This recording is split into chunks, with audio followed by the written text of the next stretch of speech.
여러분 교회 다니시면서 가장 많이 듣는 단어가 뭐라고 생각하십니까?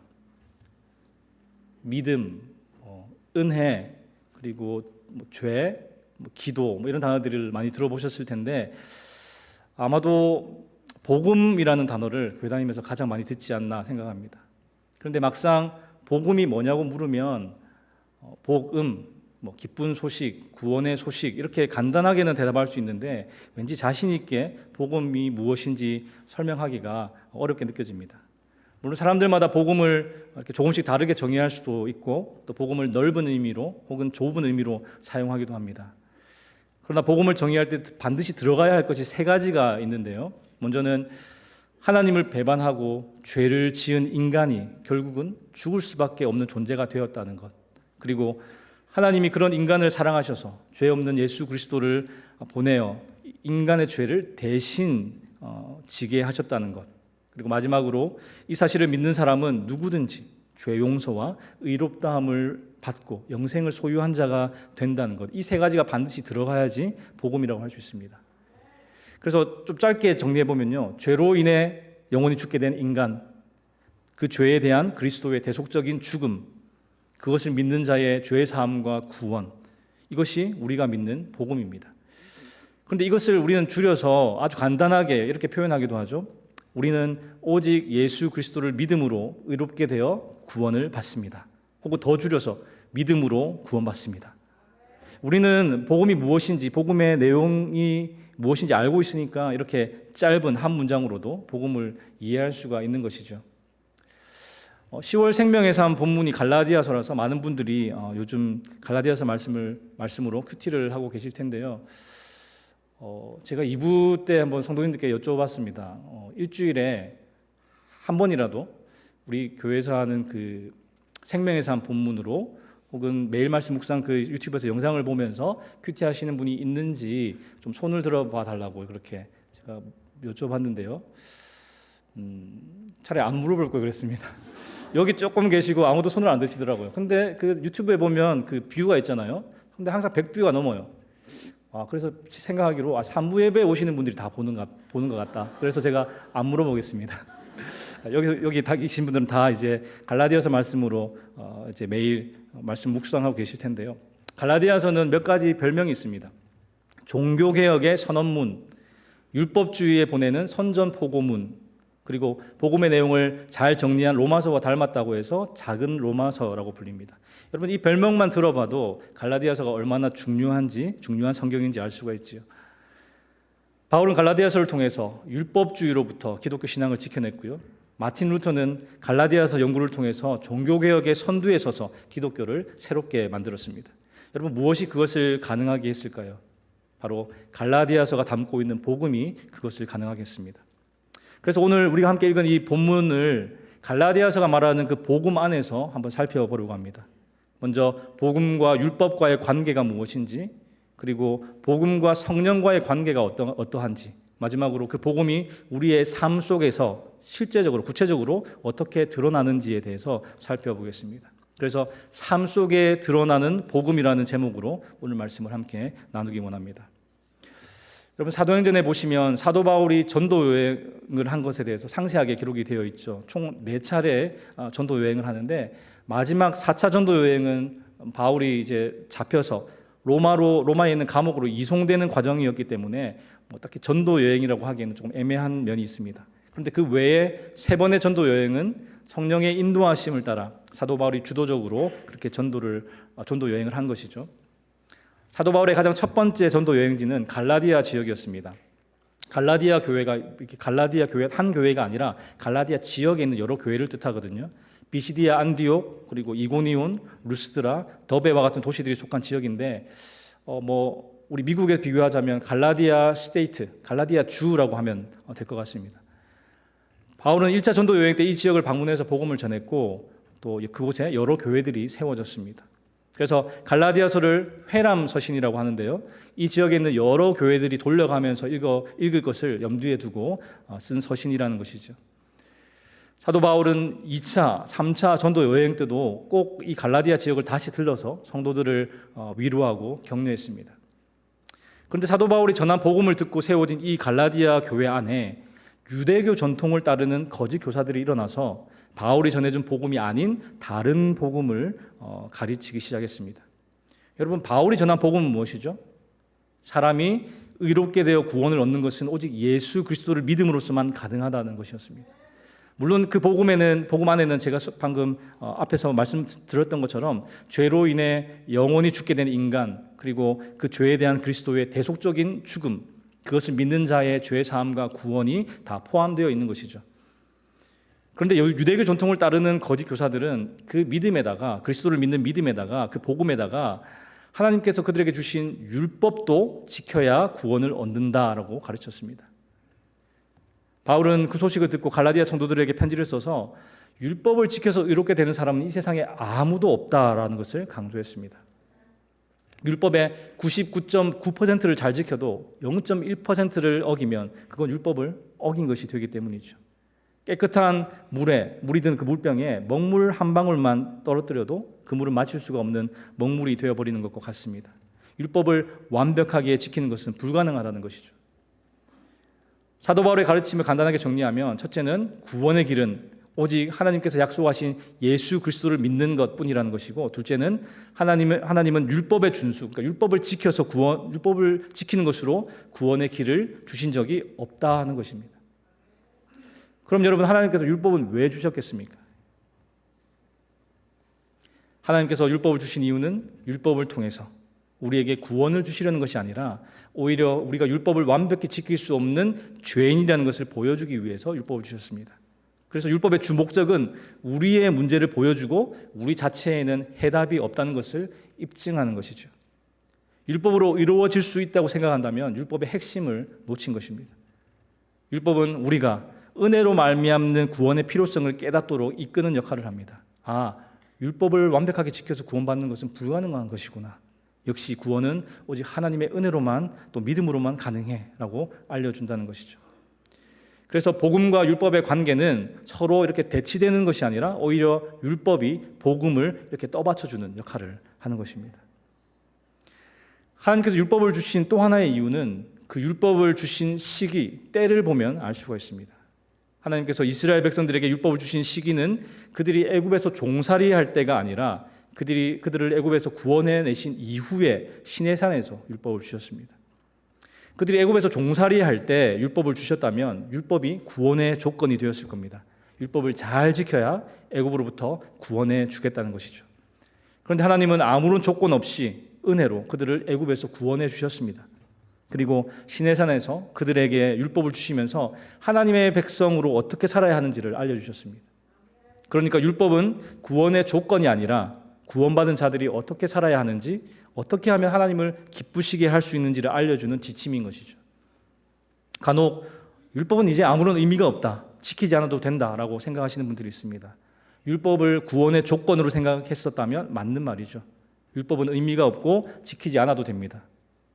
율법이 구원의 조건이 아니기 때문이죠. 그런데 여러분, 우리가 그리스도를 믿음으로 하나님의 은혜에 의해서 구원받은 것을 받아들이게 되면 우리의 마음이 감사로 충만해져서 어떻게든 하나님을 기쁘시게 하고 그리스도를 닮아가고 싶어집니다. 그런데 그 방법이 바로 율법에 순종하는 것입니다. 구원을 위해서가 아니라 구원받았기 때문에 율법에 순종한다면 우리는 감사하는 마음으로 나의 구원을 위해서가 아니라 하나님을 위해서 순종할 수 있는 것이죠. 율법의 내용대로 우리 아버지신 하나님을 기쁘시고 즐겁게 해드릴 수 있습니다. 율법 덕분에 감사의 마음으로 하나님께 순종하여서 우리의 사랑을 표현할 수 있다는 것이죠. 이제 복음과 율법과의 관계가 조금 이해가 되시죠? 복음은 좋은 것, 율법은 나쁜 것이 아니라 복음을 믿고 구원받은 사람은 감사하는 마음으로 율법에 순종하고 그것이 하나님께 기쁨이 된다는 것입니다. 구원받기 위해서 율법에 순종하는 것은 어리석은 일이지만 구원받은 자가 율법에 순종하는 삶은 믿음의 삶이고 복음의 삶인 것입니다.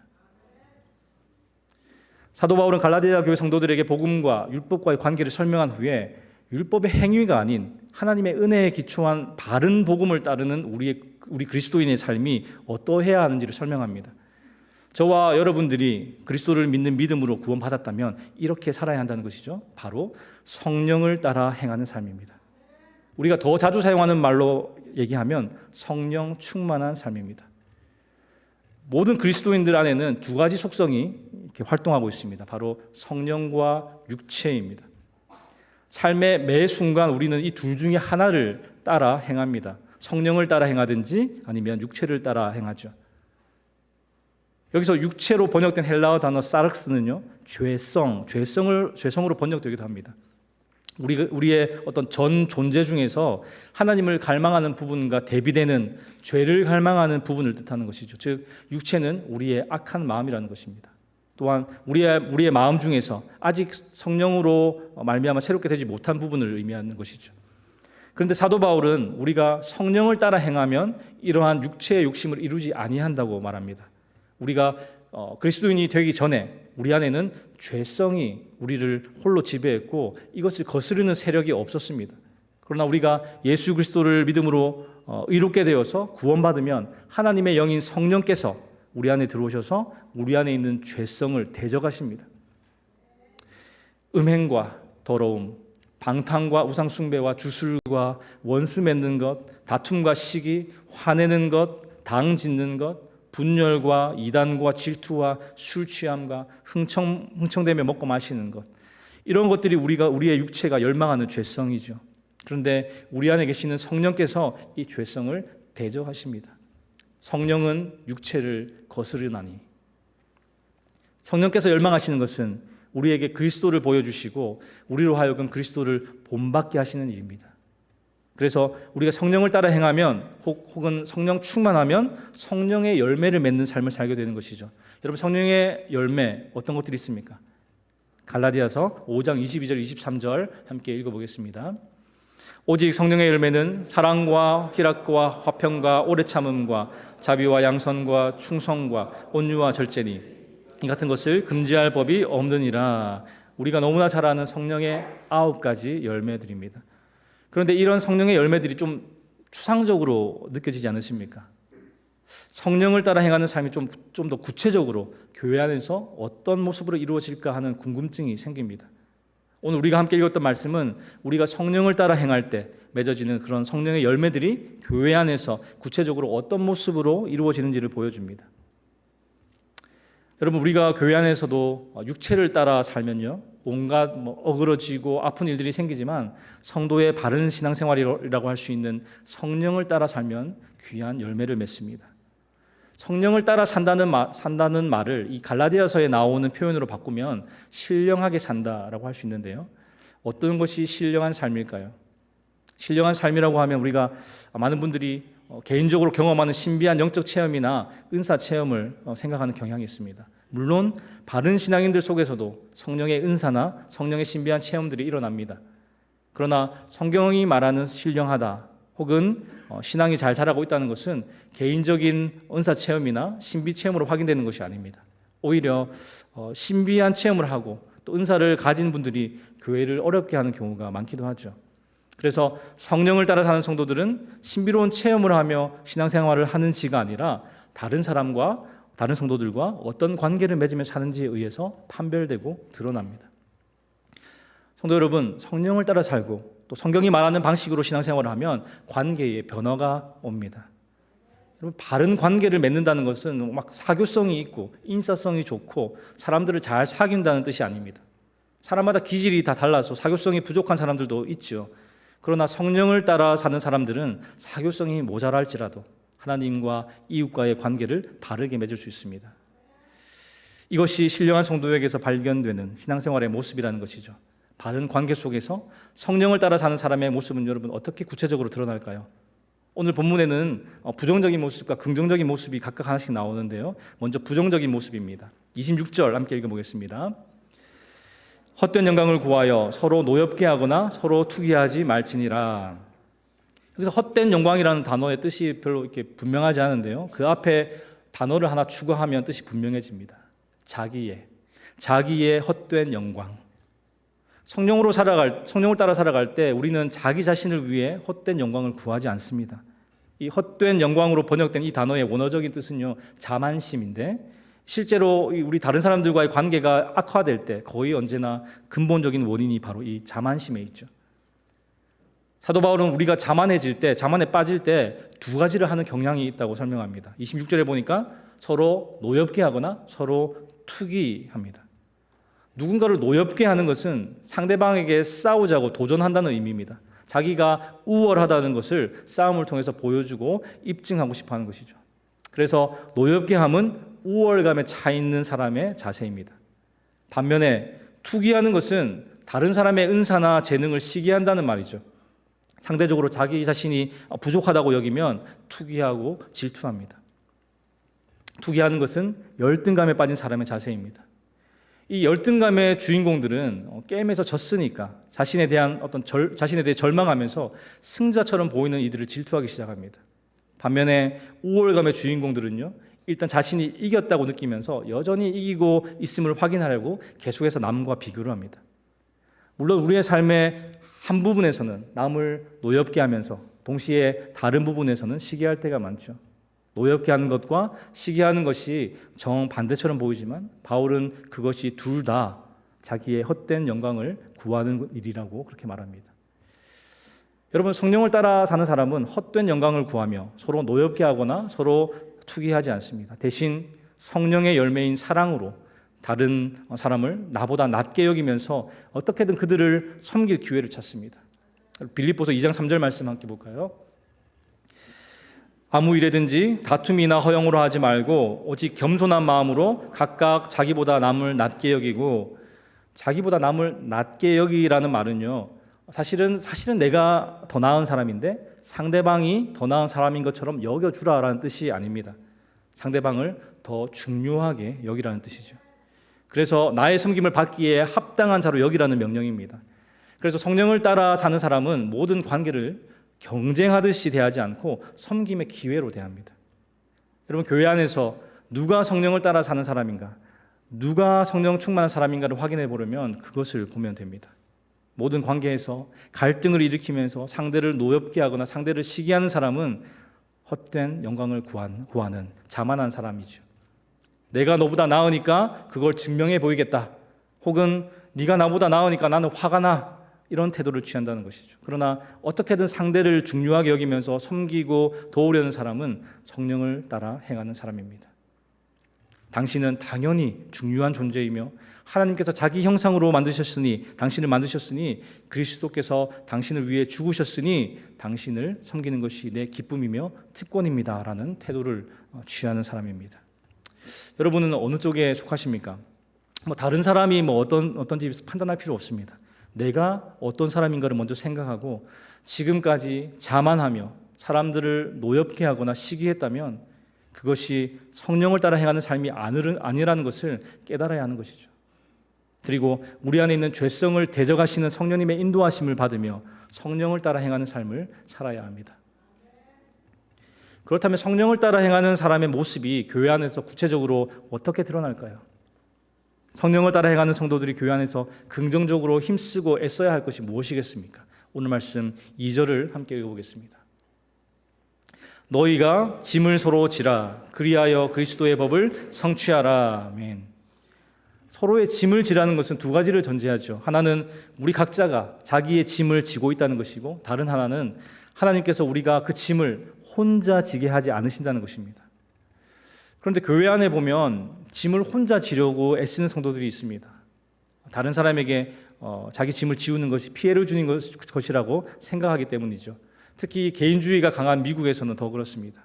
다른 사람에게 피해 주지 않고 나 혼자 감당하겠다는 마음이 무책임하게 자기 짐을 다른 사람에게 다 떠넘기는 것보다 훨씬 귀한 마음이죠. 그러나 우리가 삶을 살아가다 보면 스스로 질 수 없는 짐이 있습니다. 우리가 감당하지 못할 아픔과 어려운 순간을 반드시 만난다는 것이죠. 그럴 때 자신의 약함을 교회 안에 있는 지체들과 함께 나눌 줄 모르는 사람은 여전히 자기 중심적인 삶을 살아가고 있는 것입니다. 외적으로, 윤리적으로, 도덕적으로 별로 지탄받을 일은 없겠지만 신앙적으로는 합당하지 않다는 것이죠. 우리가 다른 사람에게 피해를 끼치지 않고 책임 있게 살려고 노력하는 자세는 너무 중요합니다. 그러나 짐을 나눠지고 함께 더불어 살 수 없는 길을 가고 있다면 성령으로 신앙생활을 하는 것이 아니라는 것이죠. 또 이런 경우도 있습니다. 어떤 분들은 예수님께서 수고하고 무거운 짐진 자들아 다 내게로 오라 내가 너희를 쉬게 하리라 약속하셨기 때문에 나는 주님께 다 맡기고 주님만 의지합니다. 그래서 다른 사람들의 도움은 필요 없습니다라고 말합니다. 정말 신앙 좋은 사람의 말처럼 들리지만 사실은 신앙생활에 대해서 잘 모르는 사람들이 하는 말입니다. 물론 우리가 하나님을 찾아야 할 때 사람을 찾고 의지해서는 안 됩니다. 신앙에 있어서 중요한 것은 사람이나 세상을 의지하는 것이 아니라 하나님을 의지하는 것이기 때문이죠. 그래서 우리가 하나님을 찾고 구할 때 하나님은 우리의 무거운 짐을 지어 주십니다. 그런데 하나님이 이런 짐들을 지시는 방법은 여러분들 옆에 앉아 계시는 그런 형제 자매를 통해서 이 교회 공동체를 통해서라는 것을 기억하셔야 합니다. 같은 구역 식구들 또 같은 사역을 감당하고 있는 팀원들 혹은 교사들 하나님은 이들을 통해서 우리를 돌보시고 우리의 짐을 대신 지십니다. 이것이 하나님께서 우리에게 교회 공동체를 주신 목적이라는 것이죠. 그래서 우리는 짐을 혼자서만 지지 말고 함께 그 짐을 나눠 지어야 하는 것입니다. 내가 짐을 지다가 너무 힘들면 다른 사람의 도움을 받는 것을 두려워하지 않고 또 부끄러워하지 않고 짐을 서로 지는 공동체가 바로 교회라는 것이죠. 몇 년 전에 아는 동기 목사님이 미국으로 유학 갔다는 소식을 들었습니다. 그분은 한국에 있을 때부터 사역에 미쳐 있는 목사님이라고 이렇게 부를 정도로 막 사역에 막 열심을 내던 분이죠. 그래서 이 사람이 유학을 올 거라고는 생각을 못했습니다. 이분이 유학 올 사람이 아닌데 왜 왔지라는 궁금증이 생겼죠. 같은 미국에 있었지만 서로 사는 지역이 달라서 잠시 통화만 했지 만나지는 못했습니다. 그래서 소식을 계속 듣고 있긴 했었는데 미주리, 하와이 그리고 LA에서 이렇게 사역을 했더라고요. 그리고 나서 또 오랜만에 통화를 했는데 이분이 이번에 달라스로 오게 되었다면서 달라스 가서 꼭 만나자라고 하더라고요. 그래서 아내하고 달라스로 가서 그 목사님 집에서 또 함께 식사를 하면서 이야기를 나누었습니다. 거의 10년 만에 만난 거라서 너무 반가웠죠. 그렇게 사역에 미쳐있던 분이 유학은 왜 오게 되었는지 또 미국에서의 사역은 어떠했는지 식사하면서 그동안 밀렸던 많은 이야기들을 나누었습니다. 식사를 마칠 때쯤 되었는데 목사님이 흰 봉투를 하나 꺼내서 주는 겁니다. 그래서 목사님 이게 뭐예요? 라고 하니까 10년 전에 함께 신학대학원 다닐 때 이야기를 꺼냈습니다. 여러분 신학대학원 다니는 전도사님들은 주중에는 이제 계속 공부를 하고 주말에만 사역을 하기 때문에 교회에서 받는 사례비가 굉장히 적습니다. 한 20-30만 원, 40만 원 이 정도로 한 달을 살아야 되거든요. 그래서 식사 시간에 돈이 없어서 식당에 못 오고 기도실이나 또 학교 안에 있는 작은 교회에 가서 기도하시는 분들이 종종 있었습니다. 그래서 저도 비슷한 경험을 한 적이 있기 때문에 식사 시간에 식당에서 안 보이는 동기들이 있으면 마음이 참 쓰였어요. 그런데 어느 날 이 동기 목사님이 그때는 전도사님이었죠 다들 식사 시간에 식당에서 보이지 않는 겁니다. 그래서 아는 분에게 물어보니까 그분이 요즘에 좀 경제적으로 힘든 시기를 보내고 있는 것 같다고 그렇게 이야기를 해주더라고요. 1년 동안 함께 공부하면서 신학대학원 준비를 같이 했고 또 같이 합격해서 함께 공부하고 있는 전도사님이 그런 상황을 겪고 있다는 얘기를 들으니까 마음이 좀 너무 아팠습니다. 사실 내 코가 석자인데 누굴 돕나 하는 생각도 없지 않았던 것 같아요. 그런데 그래도 내가 도울 수 있는 만큼은 돕고 싶다라는 생각이 들어서 식권 10장을 봉투에 넣어서 건넸습니다. 돈으로 주면 좀 그렇잖아요. 그래서 식권을 넣어서 드렸는데 여러분 저는 부산 사람이고 경상도 사람의 특성을 좀 아시죠? 긴 말 안 합니다. 탁 던져주면서 오다 주었다 그렇게 얘기하죠. 사실은 그냥 멋쓰게 할까 봐 이렇게 빨리 주고 돌아섰습니다. 그 전도사님 입장에서는 자존심이 상해서 제가 건넨 식권을 안 받을 수도 있었지만 다른 지체로부터 도움 받는다는 것을 두려워하거나 자존심 상해하지 않았습니다. 여러분 이것도 성숙한 신앙이죠. 그리고 저는 그 일을 잊었습니다. 근데 그때 이 전도사님이 식권을 받고 하나님께 이렇게 기도했다고 합니다. 하나님, 저에게 이 식권을 준 전도사님 10년 뒤에 꼭 만나게 해주세요. 그리고 제가 100배로 갚아줄 수 있게 해주세요. 이렇게 기도를 했다고 합니다. 이 기도를 할 줄 알았으면 제가 빚을 내서라도 좀 더 드리는 건데 그런 생각을 합니다. 근데 저도 같이 미국에 있었지만 제가 이 목사님을 다시 만나게 될 줄은 몰랐습니다. 이 목사님이 아마 달라스로 오지 않았다면 아마 못 만났을 거예요. 서로 비행기를 타고 찾아가서 만날 만큼 그런 친한 사이는 아니었거든요. 그런데 이 목사님이 자기가 그런 기도를 했기 때문에 미국에 있는 동안 저를 만나게 될 것이라고 확신하고 있었다고 합니다. 성도 여러분, 교회에서 저 사람은 신앙이 좋다, 혹은 믿음이 좋다, 성령 충만하고 성령의 인도하신 대로 사는 사람이다라고 말할 때 그렇게 말할 수 있는 증거가 무엇입니까? 그 사람이 하는 말 때문에 그렇습니까? 열정적으로 예배드리는 모습 때문에 그렇습니까? 아니면 엄청나게 성경을 많이 읽고 아주 오랫동안 기도하는 사람이라서 그렇습니까? 아니면 큰 은사를 가진 사람이라서 그렇습니까? 우리 로마서 15장 1절 말씀 함께 보겠습니다. 로마서 15장 1절입니다. 믿음이 강한 우리는 마땅히 믿음이 약한 자의 약점을 담당하고 자기를 기쁘게 하지 아니할 것이라.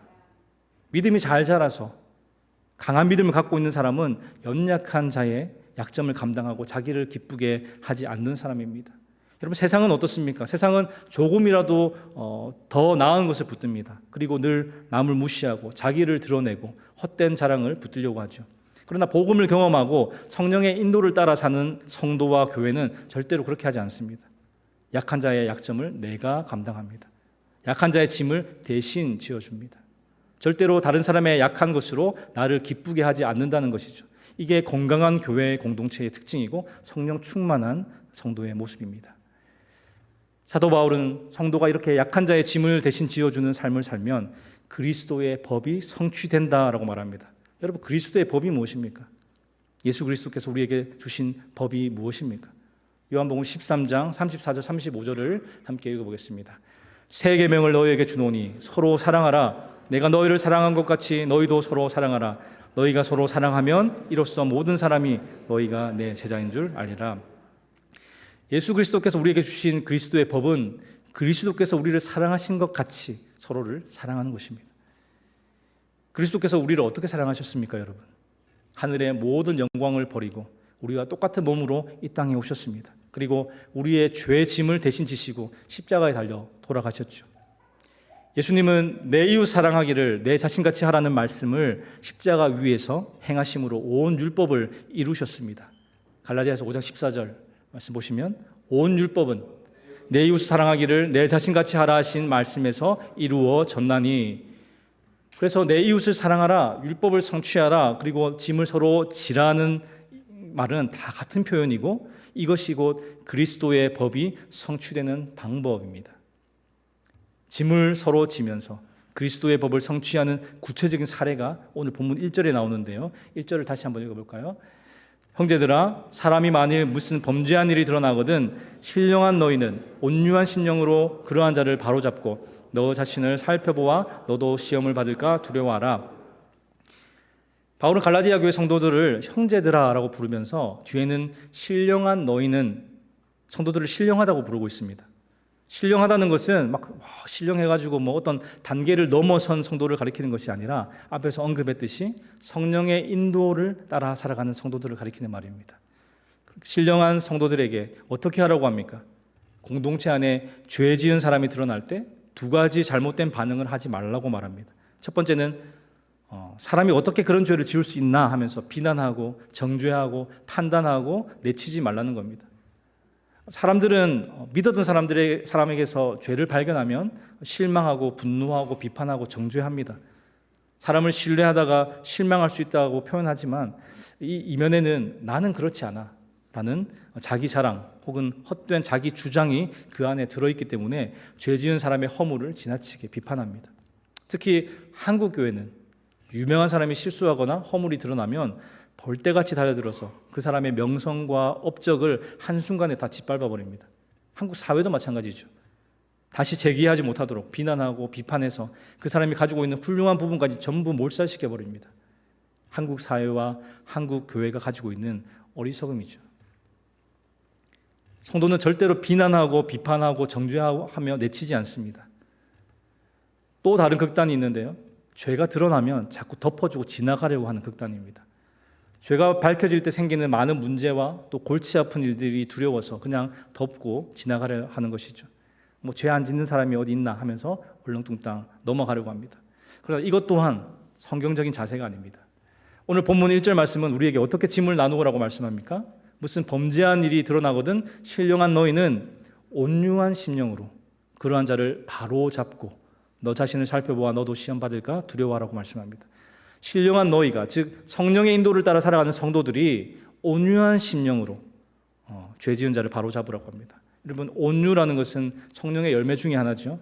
영어로는 젠틀이라고 이렇게 나오는데요, 따뜻하고 부드러움을 뜻합니다.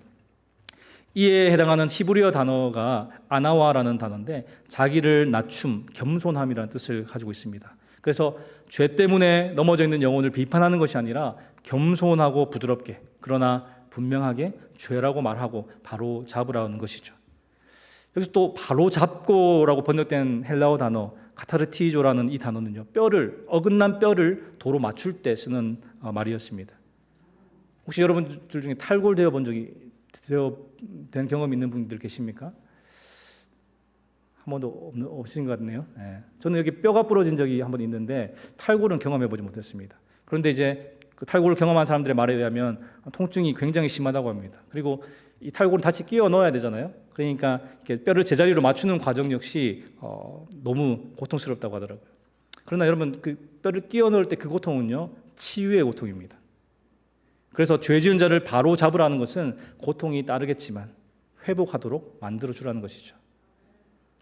그런데 여러분, 죄 지은 자를 정죄해서 우리와 분리시켜 우리를 거룩하게 보존하는 것은 기독교 정신이 아닙니다. 그건 율법입니다. 여러분, 율법은 죄를 드러내고 정죄하고 우리와 분리시킵니다. 죄 지은 사람들을 분리시켜서 우리를 거룩하게 보존하려는 것이 율법이라면 복음은 그런 것이 아니죠. 죄가 가득한 이 세상에 주님이 오셔서 우리의 죄에 대한 대가를 지불하심으로 우리의 짐을 나눠지시고 우리를 회복하셨습니다. 이것이 복음이고 우리도 이 복음에 따라 살아야 한다는 것이죠. 여러분, 2000년 4월 19일이 무슨 날인지 아십니까? 제가 군대 입대한 날입니다. 네. 지금은 제가 좀 덩치도 있고 몸무게도 많이 나가는데요, 갓 20살이었던 그 당시 제 몸무게는 60kg도 안 됐습니다. 130파운드도 안 됐는데요, 그 왜소한 체격으로 7주간의 군사훈련을 받았는데 막 젖먹던 힘까지 다 짜내서 모든 훈련을 감당했습니다. 그런데 딱 하나 제가 감당할 수 없었던 훈련이 있었습니다. 마지막 7주차에 그 훈련의 꽃이라고 할 수 있는 천자봉 행군이라는 훈련이 있었습니다. 20kg 그 완전 군장을 메고 24마일 정도 되는 거리를 행군합니다. 24마일이라고 하면 이제 교회에서 이렇게 35번으로 나가서 조지타운까지 가서 조지타운 그 다운타운까지의 거리 정도 되거든요. 그 거리를 20kg 완전 군장 메고 3.5kg 총을 들고 또 온 부대가 줄을 맞춰서 간다는 거 쉬운 일이 아니죠. 그리고 정말 힘이 들었습니다. 근데 거기서 끝나는 것이 아니라 딱 도착해서 잠시 쉬었다가 산을 오릅니다. 20kg 완전 군장을 메고 3.5kg 소총을 올려메고 그렇게 등산을 하는 것이죠.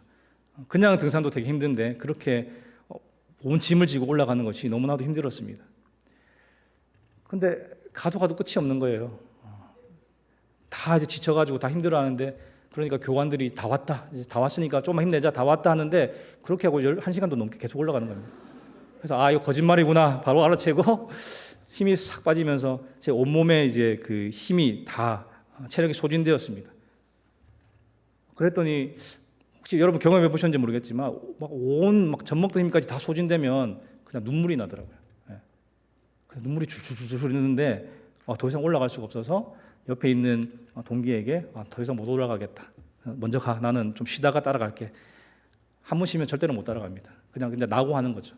그냥 알았지만 그냥 먼저 가, 나 나중에 따라갈게, 이렇게 말을 하고 이렇게 보내려고 했습니다. 다들 같이 가자, 좀만 힘내자라고 했지만 체력이 바닥이 나서 아무것도 할 수가 없는데 어떻게 합니까? 그냥 눈물만 이렇게 눈물만 흘리고 있었는데, 제가 원래 체구가 작고 몸이 약해서 좀 강해지고자 군대를 간 것인데 뭐 7주 훈련한다고 뼈다귀가 갑자기 강철이 되지 않지 않습니까? 그래서 더 이상 이제 아무것도 할 수 없다, 이제 포기를 했죠. 근데 저희 소대에서 가장 덩치가 좋고 키가 큰 동기 하나가 사실 훈련소 기간 동안 말도 한 번 안 해본 동기거든요. 근데 그 동기가 20kg나 되는 제 완전 군장을 들어줬습니다. 그리고 같이 가자고 했습니다. 그리고 이렇게 저를 부축해서 그리고 같이 올라갔습니다. 총도 달라고 하더라고요. 근데 총까지 주기는 너무 좀 미안해서 총은 제가 이렇게 올려매고 갔습니다. 3.5kg 총 무게가 그렇게 평소 같았으면 아무런 무게가 아닌데 그 당시에는 저를 그냥 막 주저앉혀 버릴 수 있는 큰 무게로 다가왔었죠. 제 군장을 들어준 동기가 아니었다면 저는 마지막 훈련에 정말 100% 낙오했을 겁니다. 그리고 산 정상에서 기념 촬영한 사진에 제 얼굴이 없었겠죠. 24년이 지났지만 저는 아직도 제 무거운 군장을, 제 짐을 지고 함께 해준 그 동기의 얼굴이 어렴풋이 기억이 납니다. 그리고 지금까지 그 동기에게 고마운 마음이 있습니다. 성도 여러분, 복음을 경험하고 성령을 따라 행하는 사람들은 삶 속에서 그 복음이 구체적으로 드러납니다. 어떤 식으로 드러납니까? 서로의 짐을 지는 모습으로 드러납니다. 누군가의 짐을 대신 진다는 것은 결코 쉬운 일이 아닐 뿐더러 아무나 할 수 있는 그런 일이 아니죠.